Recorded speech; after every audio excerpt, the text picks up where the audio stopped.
بسم الله الرحمن الرحيم. الحمد لله رب العالمين، والصلاة والسلام على أشرف الأنبياء والمرسلين، نبينا وإمامنا محمد وعلى آله وصحبه أجمعين. أما بعد، فيسرني غاية السرور أن أتواصل مع إخواني في هذا المسجد المبارك، مسجد السنة في دولة الكاميرون، وأسأل الله أن يحفظنا وإياهم، وأن يحفظ علينا ديننا، وأن يثبتنا على التوحيد والسنة حتى نلقاه. فرصة طيبة أن نلتقي عبر هذه الوسائل لنتذاكر أمور العلم. ومن أهم ما ينبغي على المسلمين الاعتناء به، كما سيأتي في ثنايا هذه الكلمة المختصرة في هذه الدقائق المعدودة، أهم ما ينبغي للمسلمين الاعتناء به هو توحيد الله رب العالمين. Je suis très heureux d'avoir cette communication avec mes frères dans cette mosquée, afin de se rappeler le bien. Et parmi les points les plus importants dans notre religion, comme nous allons le voir dans ces quelques minutes, Bidnillah, c'est At-Tawhid, l'unicité d'Allah subhanahu wa ta'ala. Et comme vous savez, la religion de l'islam est basée sur deux grands fondements. La religion de l'islam est basée sur deux grands fondements, comme l'a mentionné l'imam Ibn al-Qayyim rahimahullah et d'autres hommes de science, et l'ont rapporté de beaucoup de salaf tels que Qatada, le grand tabi'i, et de Abu al-Aliya al-Riyahi, qu'Allah leur fasse à tous miséricorde. Ce tabi'i très connu, Abu al-Aliya également, qu'ils ont dit: كلمتان يسأل عنهما الأولون والآخرون ماذا كنتم تعبدون وماذا أجبتم المرسلين. Deux paroles au sujet desquelles seront interrogés les premiers et les derniers, tous sans exception. Qu'est-ce que vous adorez? Qu'est-ce que vous adorez et qu'est-ce que vous avez répondu aux messagers? Donc ces deux points sur lesquels tout le monde sera interrogé, ça représente les deux grands fondements de l'islam, à savoir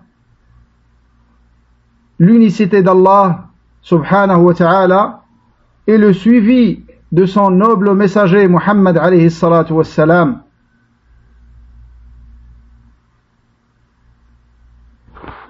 Et la réponse, bien évidemment, ces deux questions ont été tirées du livre d'Allah Azza wa Jal.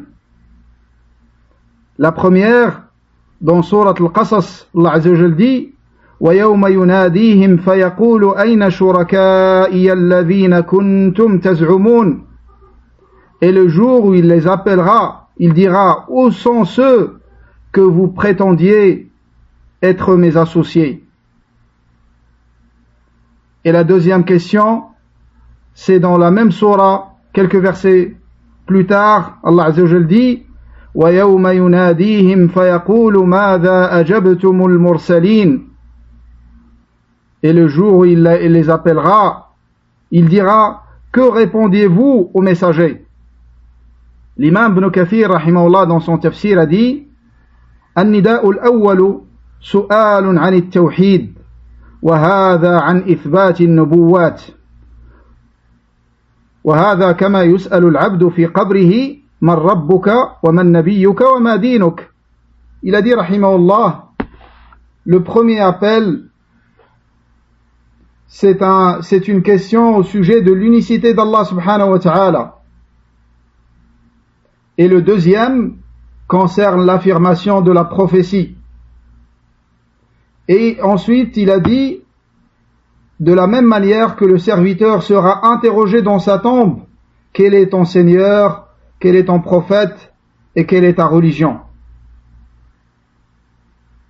L'imam Ibn al-Qayyim rahimahullah dit, la réponse à la première question se fait avec la concrétisation de la parole La ilaha illallah, ma'rifatan wa iqraran wa inqiyada. Donc, la science de cette parole La ilaha illallah, tout d'abord, et ensuite l'attestation avec science, et troisièmement la soumission. Et la réponse à la deuxième interrogation se fait avec la concrétisation de la deuxième attestation de foi, Ashhadu anna Muhammadan Rasulullah, également par connaissance de son sens et affirmation de ce qu'elle implique, et soumission et obéissance. C'est pour ça que le serviteur doit chercher à connaître son adoré, Allah subhanahu wa ta'ala, et également la voie qui mène vers lui. C'est pour ça que notre religion, c'est la bonne intention qui est la sincérité pour Allah subhanahu wa ta'ala, et également le suivi du prophète, car c'est lui qui indique le seul chemin qui mène vers Allah subhanahu wa ta'ala. Et il ne suffit pas d'avoir une bonne intention seulement, car comme les savants le disent, si la bonne intention à elle seule suffisait, Allah Azza wa Jalla n'aurait pas envoyé les messagers, les prophètes. Allah subhanahu wa ta'ala n'aurait pas révélé les livres. Chacun selon son intention, et celui avec une bonne intention sera rétribué le paradis, et l'autre, la mauvaise intention, le feu de l'enfer. C'est pour ça que la religion, ce sont ces deux points. Adorer Allah seul et ne l'adorer qu'avec ce que Muhammad sallallahu alayhi wa sallam nous a enseigné. C'est pour ça que tu ne rentres pas dans l'islam avec une seule parole, c'est avec les deux attestations de foi. La première, Ashhadu an la ilaha illallah. Qu'est-ce que ça veut dire, Ashhadu an la ilaha illallah? T'attestes que la seule divinité digne d'être adorée, c'est Allah subhanahu wa ta'ala seul. Et tu mécrois en tout ce qui est adoré en dehors d'Allah. Car les divinités qui sont adorées sur terre sont très nombreuses. Il y a des hommes qui adorent les pierres, il y a des hommes qui adorent les arbres, il y a des hommes qui adorent les astres, les étoiles, les planètes, il y a des hommes qui adorent les chouyours, et ainsi de suite. Les divinités, les adorés sont très nombreux. Mais la divinité de vérité, c'est Allah subhanahu wa ta'ala. ذلك بأن الله هو الحق وأن ما يدعون من دونه الباطل.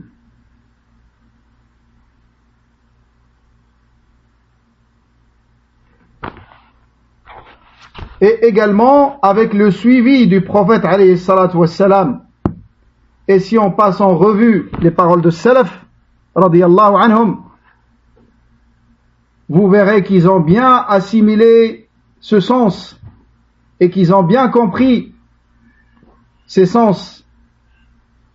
Abu al-Aliya radiyallahu anhu, rahimahullah wa radiyallahu anhu, qu'on a vu tout à l'heure, il a une parole très connue dans laquelle il dit rahimahullah, Abu al-Aliya bien évidemment, c'est un tabi'i qu'on appelle tabi'i mukhadram, c'est-à-dire qu'il est entré dans l'islam pendant le vivant du prophète alayhi salatu wassalam, mais il n'a pas pu se rendre pour voir le prophète alayhi salatu wassalam. Il n'est venu à Al-Madina qu'après la mort du prophète alayhi salatu wassalam. Et Abu al-Aliya, il a beaucoup de choses, si on rentre dans sa biographie, qui permettent de connaître la valeur de cet homme et la science qu'il avait, qu'Allah Azza wa Jalla lui a accordé. Abu al-Aliya, juste un point que je vais citer ici. Il y avait un homme qui avait prétendu la prophétie pendant le vivant de Nabi alayhi salam au Yémen, qui s'appelle Al-Aswad al-Anasi. Et Abu al-Aliya rahimahullah s'est opposé à lui. Et les gens autour de cet homme qui avait prétendu la prophétie lui ont dit, si tu n'élimines pas cet homme, ça sera un frein, une barrière à ta da'wa. Et donc il a décidé, il a alimenté un feu, un grand feu, et il a décidé de le jeter dans ce feu.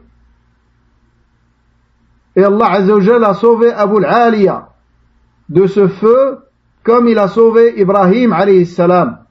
Ça, c'est parmi les points qui sont cités dans sa biographie. C'est un homme qui a un très très grand degré dans la science. Il dit, rahimahullah, ici, il dit, قد أنعم الله علي بنعمتين لا أدري أيهما أفضل أن هداني للإسلام ولم يجعلني حروريا. Il dit, rahimahullah, Allah m'a comblé de deux de ses grands bienfaits. Je ne sais pas lequel de ces bienfaits est meilleur. Le fait qu'il m'ait guidé dans l'islam ou le fait qu'il n'a pas fait de moi un haruri khariji, un takfiri.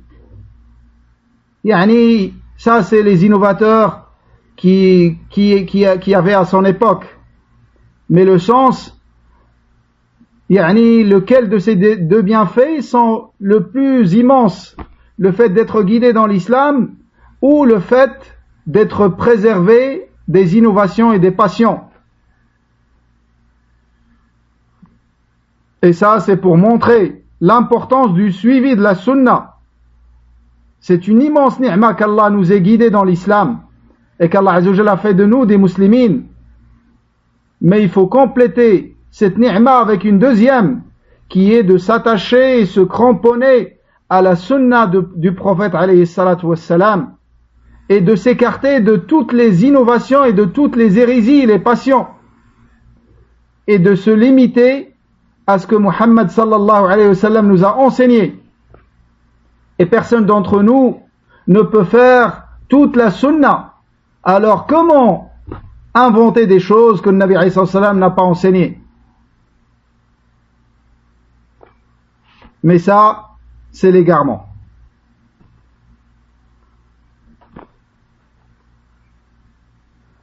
Par rapport à toujours à Tawhid, pour voir l'importance de Tawhid et le danger de son opposé qui est Shirk, faut connaître l'histoire de l'apparition de la première forme de Shirk sur terre.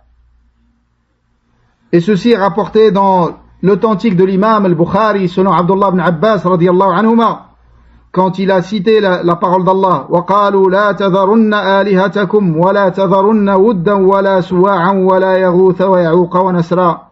Dans sourate Nuh, quand il a récité ce verset, il a dit, ça ce sont les noms d'hommes pieux du peuple de Nuh alayhi salam, des hommes vertueux du peuple de Nuh alayhi salam.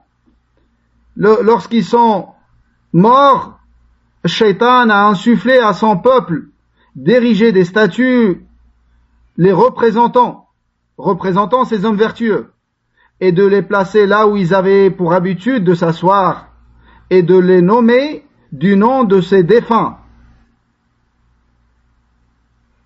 Et ils ont fait ainsi, donc ils ont fait ça avec une bonne intention.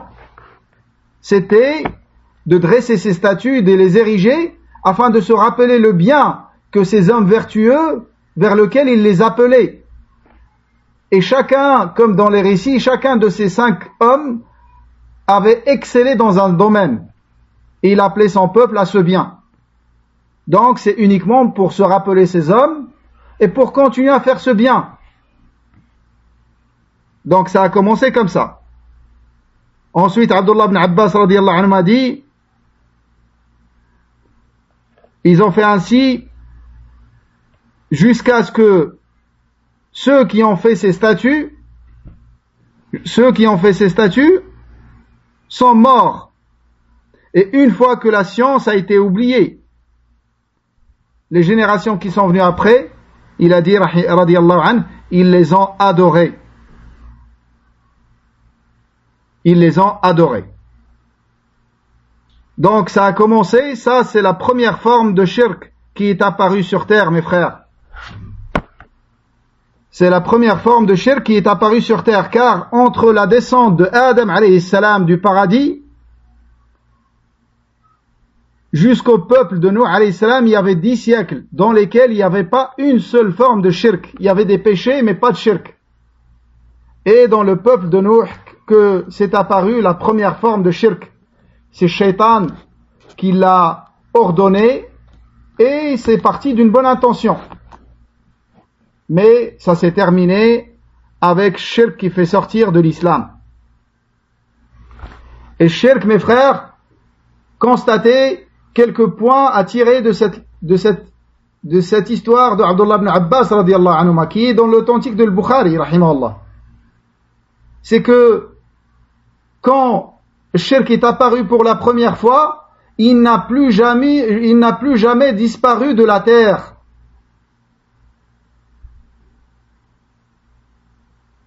Le shirk, quand il est apparu, ça a continué jusqu'à nos jours. Et dès que cette forme de shirk est apparue, Allah Azza wa Jal a dépêché le premier messager qui a été envoyé pour les gens de la terre, Nuh alayhi salam. Avant Nuh alayhi salam, il n'y avait que des prophètes, alayhimus salatu wassalam. Et le premier messager qui a été envoyé aux gens de la terre, comme dans Hadith al-Shafa'a, c'est Nuh alayhi salam. Pourquoi? Parce que shirk est apparu, pour la gravité de shirk, qui est l'opposé de tawhid.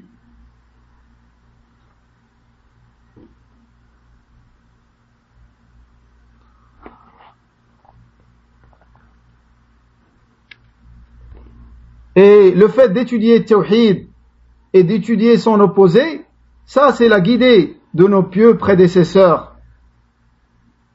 An-Nabi alayhi salatu wassalam, quand on étudie tawhid, c'est pas pour faire douter les musulmans de leur tawhid, mais pour l'importance de tawhid et la gravité de shirk.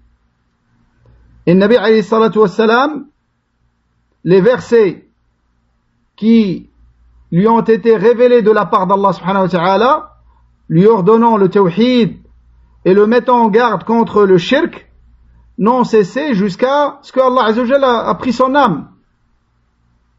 Et également lui, Muhammad sallallahu alayhi wa sallam, il n'a pas cessé d'enseigner le tawhid et de mettre en garde contre le shirk jusqu'aux derniers instants de sa vie, alayhi salatu wassalam. Et comme vous le savez, parmi les dernières paroles qui ont été retenues de Nabi alayhi salatu wassalam, sa parole, La'natullahi ala al-yahudi wa al-nasara, ittakhadhu qubura anbiya'ihim masajid. Il a dit qu'Allah maudisse les juifs et les chrétiens, ils ont fait des tombes de leurs prophètes des lieux d'adoration. Donc si quelqu'un pouvait se passer de da'wa de tawhid et de l'étude de tawhid, ça aurait été les compagnons radiyallahu anhum, qui avaient atteint un degré extrêmement élevé dans la foi et qui étaient tellement ancrés dans la science, surtout vers la fin de la vie du prophète alayhi salatu wassalam. Et malgré ça, le Nabi alayhi salatu wassalam n'a pas arrêté de leur enseigner le tawhid et de les mettre en garde contre shirk. Car ce qui compte, mes frères, c'est l'état sur lequel tu meurs.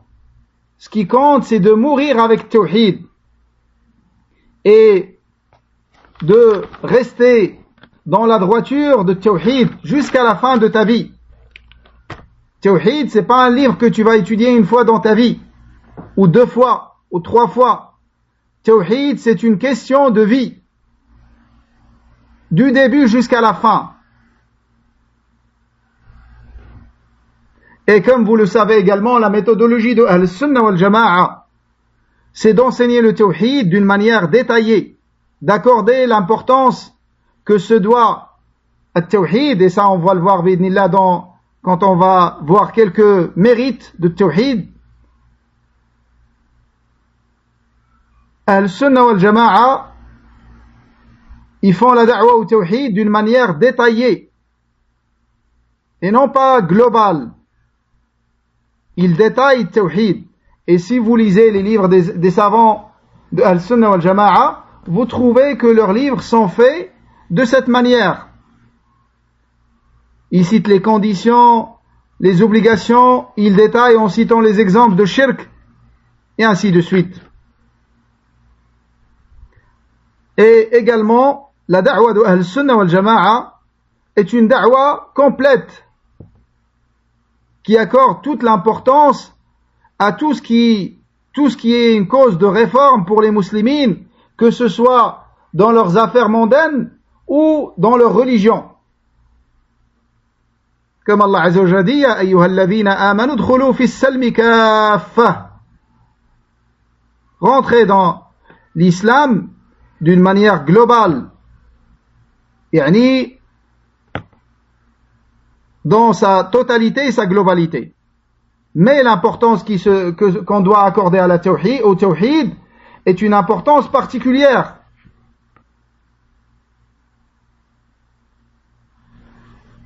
Ahl-Sunnah wal-Jama'a, ils disent que le tawhid est de 3 catégories. Tawhid al-Rububiyyah, Tawhid al-Asma'i wal-Sifat, wa Tawhid al-Uluhiyyah, ou ma yusamma Tawhid al-Ibadah. Donc, Tawhid, c'est de trois catégories. L'unicité d'Allah dans la seigneurie, unifier Allah par ses actes et croire qu'il est l'unique créateur, l'unique roi par excellence, le souverain suprême, subhanahu wa ta'ala, l'unique pourvoyeur et l'unique gestionnaire de toute sa création. Mais on peut le résumer en disant que c'est unifier Allah subhanahu wa ta'ala dans ses actes. Et la deuxième catégorie, c'est unifier Allah dans ses noms et ses attributs. Attribuer à Allah Azza wa Jalla les noms et les attributs par lesquels il s'est nommé ou il s'est décrit dans son livre et dans l'authentique de la sunna de son noble prophète alayhi salatu wassalam. Min ghayri tahrifin, sans falsification ni déformation du sens, wala ta'til, ni négation, wa min ghayri takyifin, et sans donner un comment, wala tamthil, assimiler à Allah subhanahu wa ta'ala à ses créatures, et savoir qu'Allah subhanahu wa ta'ala, comme il a dit, laysa kamithlihi shay'un wa huwa as-sami'ul basir, rien ne lui est semblable, et il est l'audient, le clairvoyant par excellence, subhanahu wa ta'ala. Également, un shirk, il est de 3 catégories. De la même manière que le tawhid est de 3 catégories, son opposé est de 3 catégories. L'associationnisme dans la seigneurie, الشرك في الربوبية, والشرك في الأسماء والصفات, والشرك في الألوهية. Les formes de shirk qui sont répandues dans la Ummah sont très nombreuses, ce qui nous démontre la négligence dans l'apprentissage et la propagation de Tawhid. Si tu vois que le shirk est très répandu, sache que c'est par ta négligence, akhi, par notre négligence à nous tous, et que ceux à qui Allah Azza wa Jalla a permis la science de Tawhid, chacun selon son niveau, chacun selon son degré, ils doivent faire les causes pour le propager. Celui qui peut propager avec la parole, et celui qui ne peut pas propager avec la parole, avec les cours, avec les audios, avec les livres, et ainsi de suite. Parmi les formes qui sont très répandues, c'est l'invocation d'autres qu'Allah subhanahu wa ta'ala. Comme vous savez, الدعاء, comme le Nabi alayhi sallam a dit, الدعاء هو العبادة. l'invocation, c'est l'adoration. Et ce style en arabe, quand on dit ad-du'a ou al-ibada, c'est pour montrer l'importance de du'a dans l'adoration.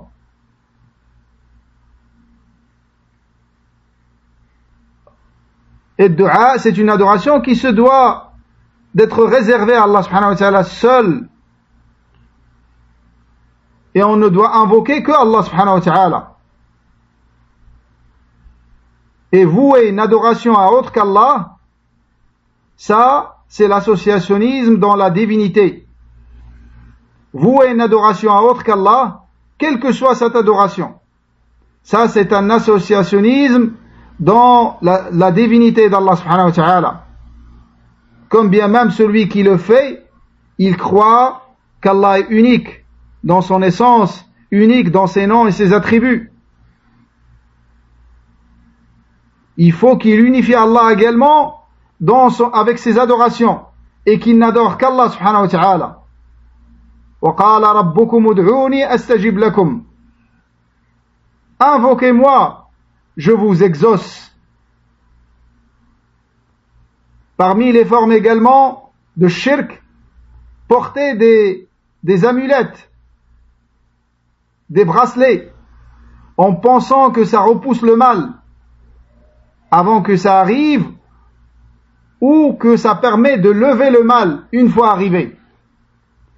Dans hadith Imran ibn Husayr radiyallahu anhu, il a vu un homme, ra'a rajulan fi yadihi halaqatun min sufr, فقال ما هذه؟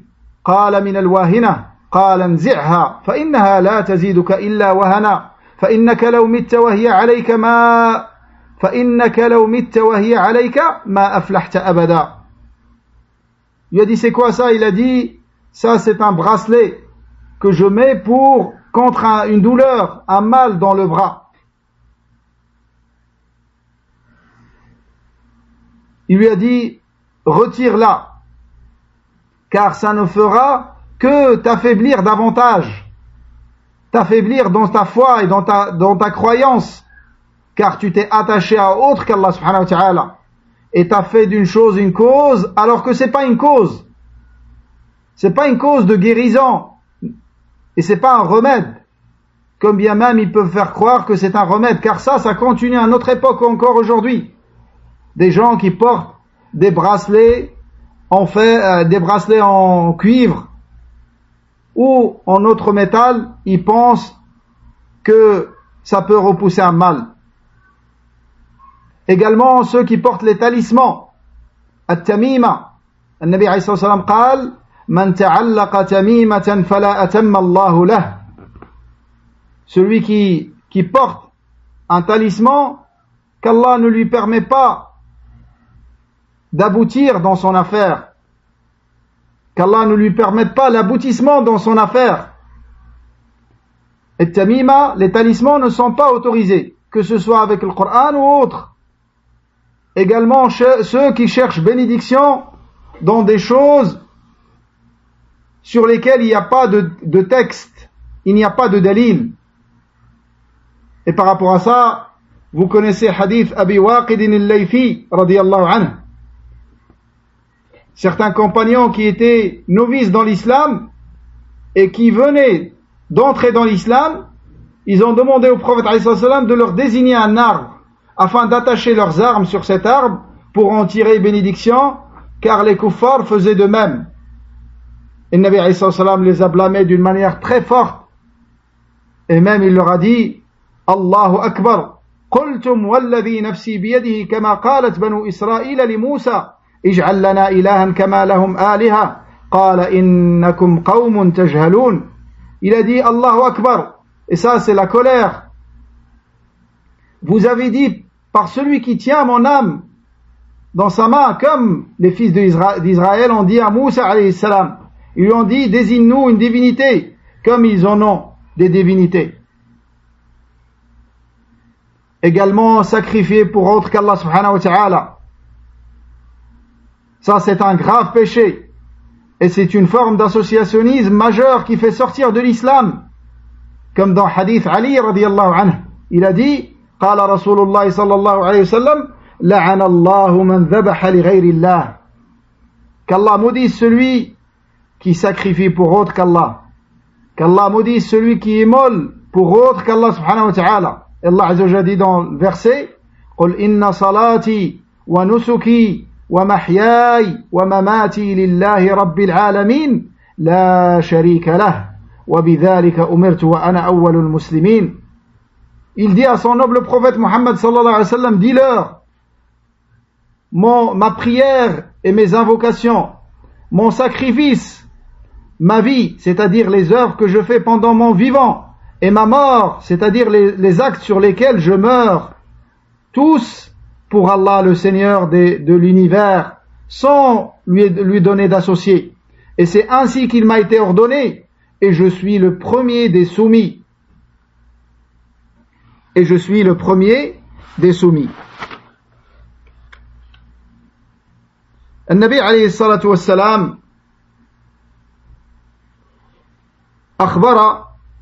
أخبرنا فيما صح عنه أن 70,000 من أمته يدخلون الجنة بغير حساب ولا عذاب.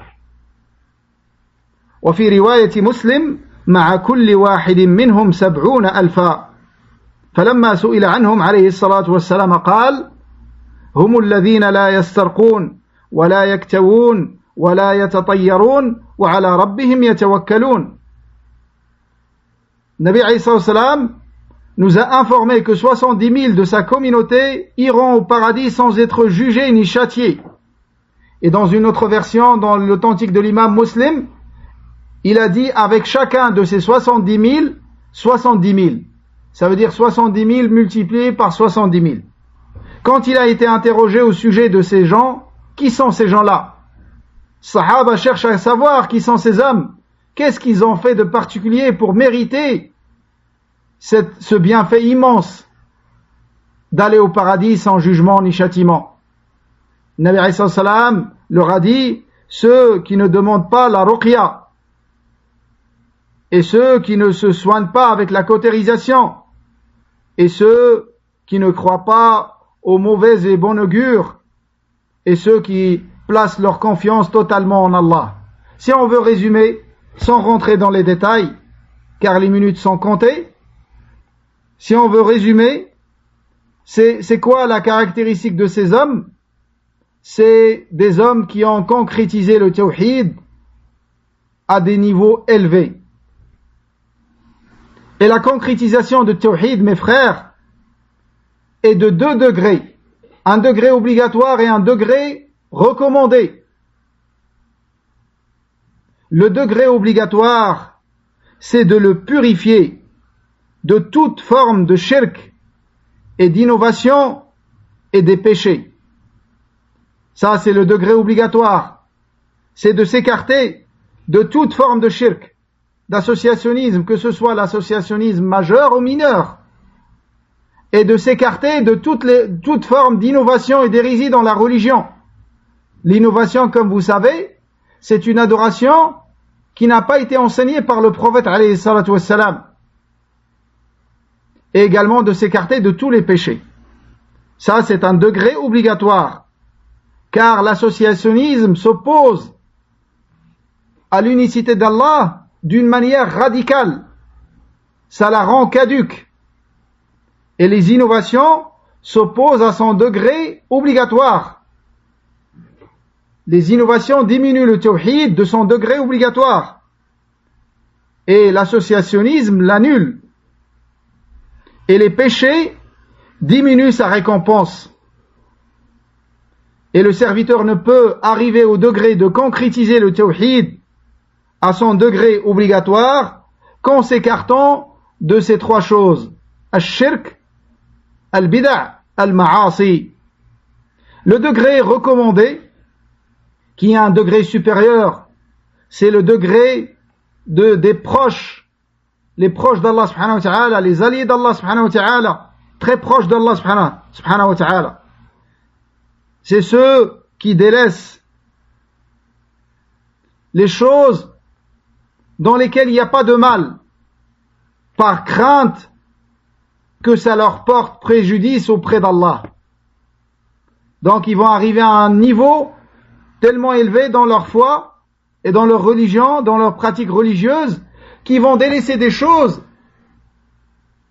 à la base dans lesquelles il n'y a pas de mal, mais ils vont les délaisser par crainte que ce soit une passerelle vers des choses qu'Allah Azza wa Jal déteste. En autres termes, ce degré recommandé, c'est l'attachement complet du cœur à Allah subhanahu wa ta'ala, et qu'il n'y ait dans le cœur du serviteur rien d'autre qu'Allah subhanahu wa ta'ala. Il aime pour Allah, il déteste pour Allah, il donne pour Allah, il prive pour Allah, il fait pour Allah, il délaisse pour Allah. Il n'y a que Allah subhanahu wa ta'ala dans son cœur.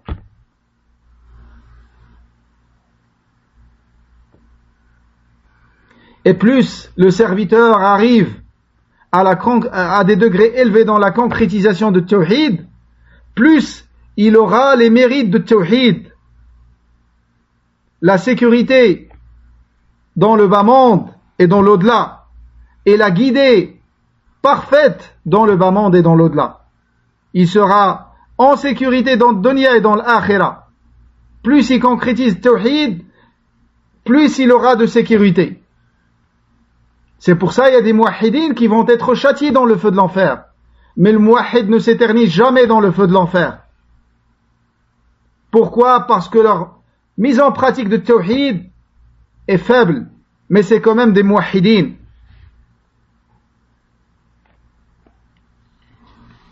Et il n'y a aucun doute, mes frères, que celui qui connaît l'importance de Tawhid et son grand degré dans la religion de l'islam et son grand statut, il va avoir très peur de tomber dans son opposé, qui est l'associationnisme. Et il sera parmi les hommes les plus attachés à préserver son tawhid et à s'écarter de tout ce qui peut tacher son tawhid. Je disais que plus le serviteur il connaît tawhid, plus il va avoir peur de tomber dans son opposé qui est shirk. C'est pour ça ceux qui craignent Allah le plus, ce sont ceux qui ont le plus de science. Comme Allah Azza wa Jalla dit, Innama yakhsha Allah min ibadihi al-ulama. Ali radiyallahu anhu disait que le verset qui fait le plus peur dans le Coran, c'est quoi? Inna Allah la yaghfiru an yushraka bih wa yaghfiru ma duna dhalika liman yasha. Regardez mes frères la science qu'Allah a accordé aux compagnons de Muhammad sallallahu alayhi wa sallam. Le verset qui fait le plus peur dans le Coran, c'est Inna Allah la yaghfiru an yushraka bih. Allah ne pardonne pas qu'on lui donne des associés. Et Ibrahim alayhi salam, qui est Khalilur Rahman, et n'ont atteint ce degré parmi les serviteurs que deux hommes, Ibrahim alayhi salam et Muhammad sallallahu alayhi wa sallam. Al-Khalil, c'est celui qui est arrivé au degré le plus élevé dans l'amour d'Allah subhanahu wa ta'ala. Ibrahim alayhi salam, écoutez ce qu'Allah nous dit de lui dans le Coran. Il dit, وَاجْنُبْنِي وَبَنِيَّ أَن نَّعْبُدَ الْأَصْنَامِ رَبِّ إِنَّهُنَّ أَضْلَلْنَ كَثِيرًا مِنَ النَّاسِ. Il dit, et préserve-moi ainsi que ma descendance de l'adoration des idoles, ô mon Seigneur, car elles ont égaré beaucoup de gens. Il a eu peur pour lui-même. Ibrahim alayhi salam, comme a dit At-Tabi'i al-Jalil Ibrahim At-Taymi rahimahullah, il a dit Man ya'manu al-bala'a ba'da Ibrahim. Qui peut se croire à l'abri après Ibrahim alayhi salam? Et wallah, qui peut se croire à l'abri après Ibrahim alayhi salam, qui a peur de tomber dans le shirk? Ibrahim alayhi salam qui est Khalilur Rahman, l'imam de l'muwahhidin, imam al-hunafa, celui qu'Allah Azza wa Jalla a fait de lui une communauté à lui seul. Il a été éprouvé par des paroles. Ibtuliya bi kalimatin fa atammahun. Celui qui a cassé les idoles avec sa propre main, il a peur pour sa personne et pour sa descendance de tomber dans le shirk. Que dire de celui qui n'a pas le degré de Ibrahim alayhi salam? Il est plus à même d'avoir peur de shirk Et le Nabi alayhi salam a dit à ses compagnons radiyallahu anhum, il leur a dit أخوف ما أخاف عليكم الشرك الأصغر فسئل عنه فقال الرياء. Ce que je crains le plus, bien évidemment le discours pour les compagnons, c'est le discours pour toute la Ummah. Mais regardez le Nabi alayhi salam, il dit à ses compagnons, ce que je crains le plus pour vous, c'est l'associationnisme mineur. Et dans beaucoup de hadiths, le Nabi alayhi salam nous a informé que n'arrivera pas la fin des temps jusqu'à ce que shirk soit répandu sur terre. Dans beaucoup de hadiths, tels que ce hadith dans les deux authentiques, لا تقوم الساعة حتى تضطرب آليات نساء دوس على ذي الخلصة. Il n'arrivera pas la fin des temps jusqu'à ce que les fesses des femmes de Daous, une tribu au Yémen, vont s'agiter autour de cette idole qui s'appelle Dhil Khalasa, qui était adorée avant l'islam par la tribu de Daous. Ça veut dire que l'adoration de Dhil Khalasa reviendra avant la fin des temps. Et dans l'authentique de l'imam muslim, La yadhabu al-layl wan-nahar hatta tu'bada al-lat wal-uzza. Également, on n'arrivera pas à la fin des temps jusqu'à ce que Lat et l'Uzza soient adorés. Dans un autre hadith également authentique, لا تقوم الساعة حتى يلحق حي من أمتي بالمشركين وحتى تعبد فئام من أمة الأوثان. N'arrivera pas à la fin des temps jusqu'à ce que des tribus de ma communauté se joindront aux associateurs et jusqu'à ce que des grands groupes de ma communauté adoreront les idoles.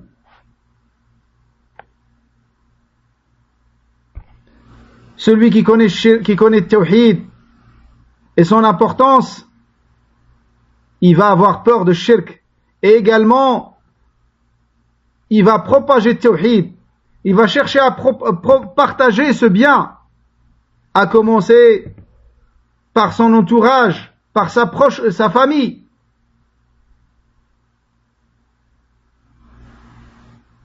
Et c'est ainsi qu'étaient les messagers alayhimus salatu wassalam, ainsi que leurs suiveurs.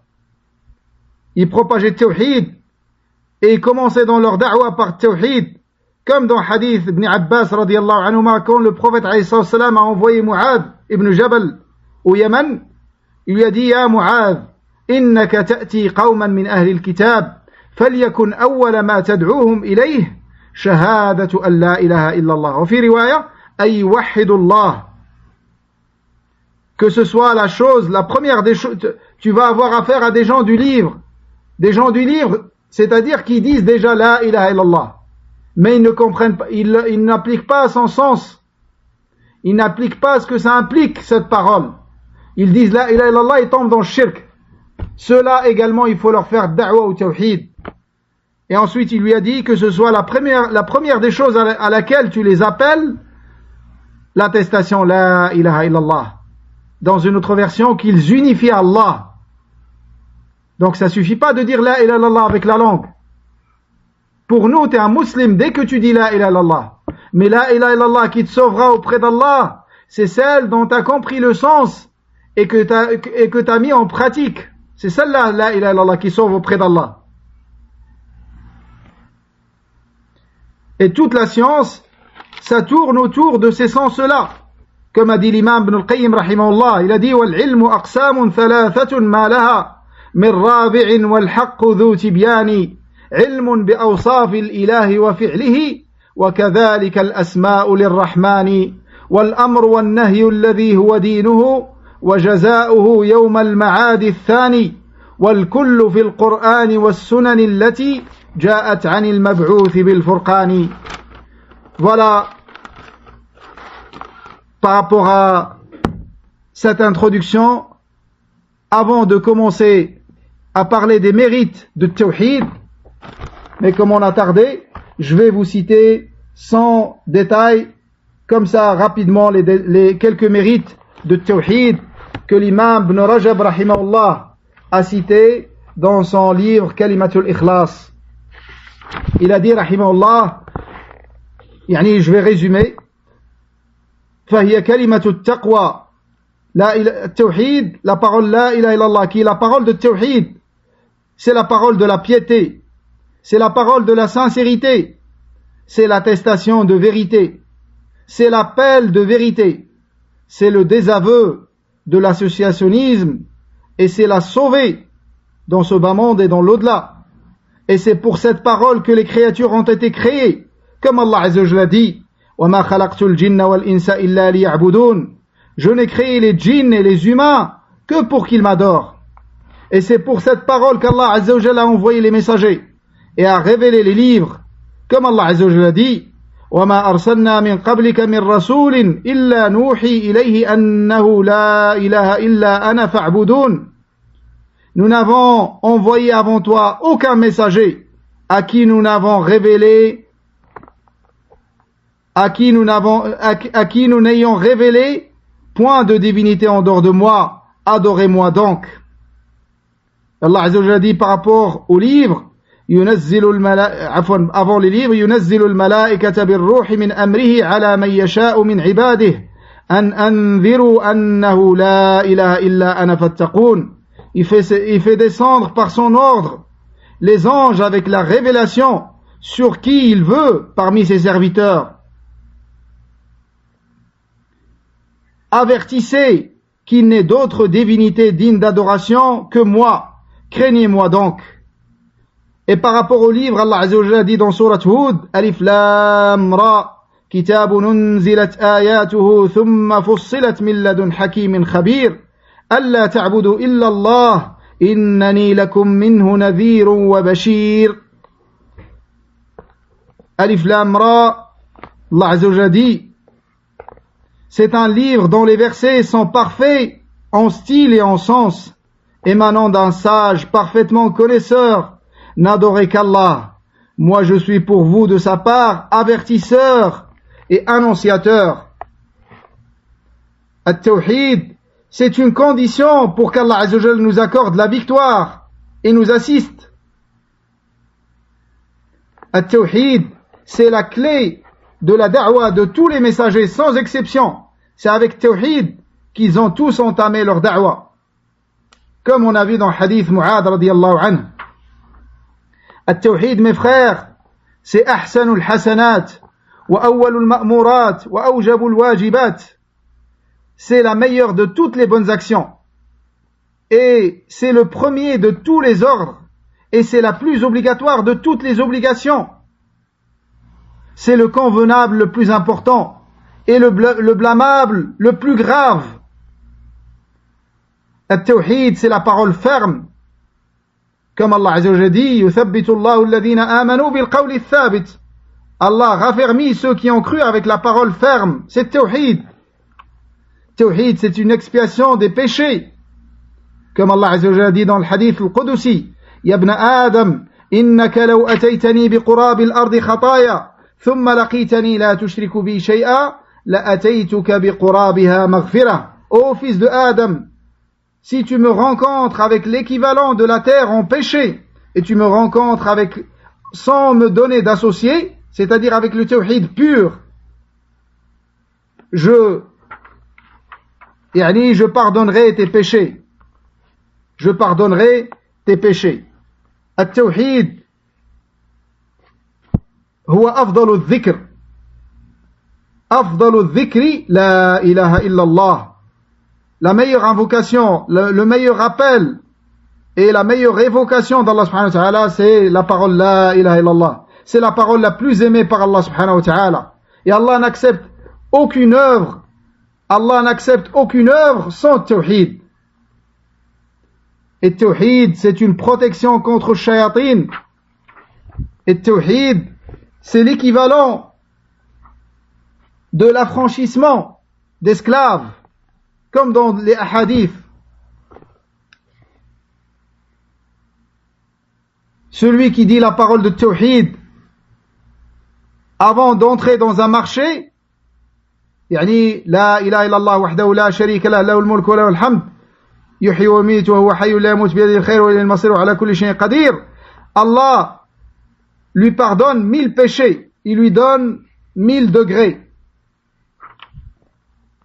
At-Tawhid, celui qui prononce la parole de Tawhid après avoir terminé ses ablutions, Allah lui donne la possibilité d'aller au paradis par les 8 portes. Il choisit la porte qu'il souhaite. Celui qui rencontre Allah Azza wa Jalla avec Tawhid, même avec des diminutions dans certains actes, des négligences, Allah Azza wa Jalla lui accorde son pardon. Et celui dont la dernière parole de ce bas monde est la ilaha illallah, c'est-à-dire Tawhid, Allah Azza wa Jalla le fait entrer au paradis. Voilà quelques points qu'on a pu citer pendant ces quelques minutes. Je demande à Allah Azza wa Jalla de nous faciliter la mise en pratique de ce que nous apprenons et de nous accorder la science bénéfique et profitable et de nous faciliter les œuvres pieuses et acceptables. Wallahu ta'ala a'la wa a'lam. Subhanaka Allahumma wa bihamdik. Ashhadu an la ilaha illa anta astaghfiruka wa atubu ilayk. Wassalamu alaykum wa rahmatullahi wa barakatuh.